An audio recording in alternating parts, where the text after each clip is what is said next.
Welcome back, StowTV. We're here with manager Vinny Murphy after a 2-2 draw at home to New Salamis.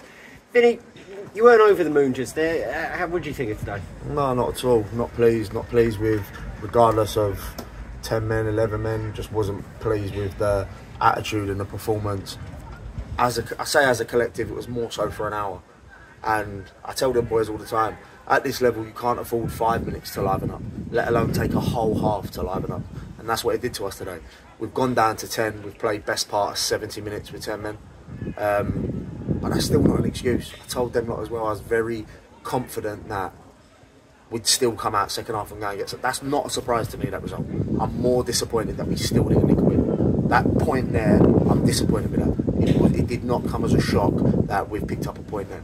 And yeah, last half an hour is the team that I know, and is the team that I've tried to galvanise and build. First 45 minutes, arguably 55 minutes, it's a team full of strangers, and that's not what I'm here for, and they know that. They know that the expectations of that mentality is a bare minimum for me. So I'm not going to sit here and I'm not going to put it down to missed pens and red cards and stuff like that. Regardless of all of those events, for me the mentality was off from minute one, and I won't tolerate that. So you've really given a bit of the business there. What would have been the positives there? What made them come back into the game, do you think? Was it any driving force in particular? I thought E-Man was really bringing the fight to him. Anyone in particular that you'd say really grabbed the game by the scruff? Yeah, don't get me wrong, there was a few that sort of had that never say die attitude that eventually had that domino effect to then we then had 10 of them on the pitch.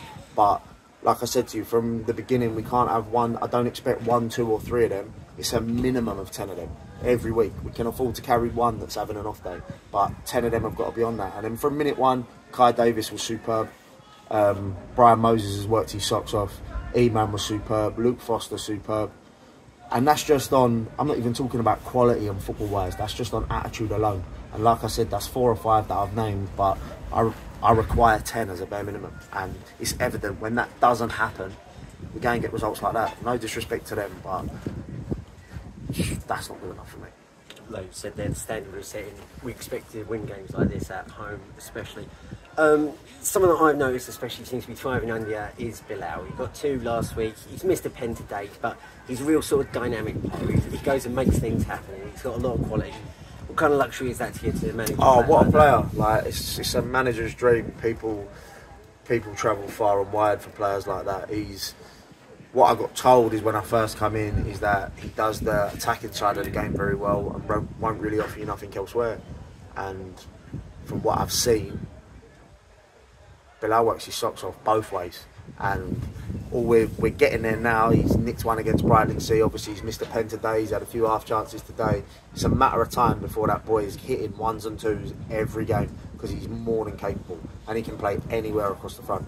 If he starts in the 10, he's a problem. If he starts out wide, he's a problem. And if he runs in behind, he's a problem. Bilal's a quality player, but what he's doing and his endeavour, there's still another 3, 4 boys in that change room that can go and do the same thing. Like, you can have 3 or 4 of them going forward that will go and bring the same thing that Bilal does. And like I keep saying, it's only a matter of time until that clicks and the penny really drops, and then teams are in trouble. Thanks a lot, Ben. No worries. Thank you, guys.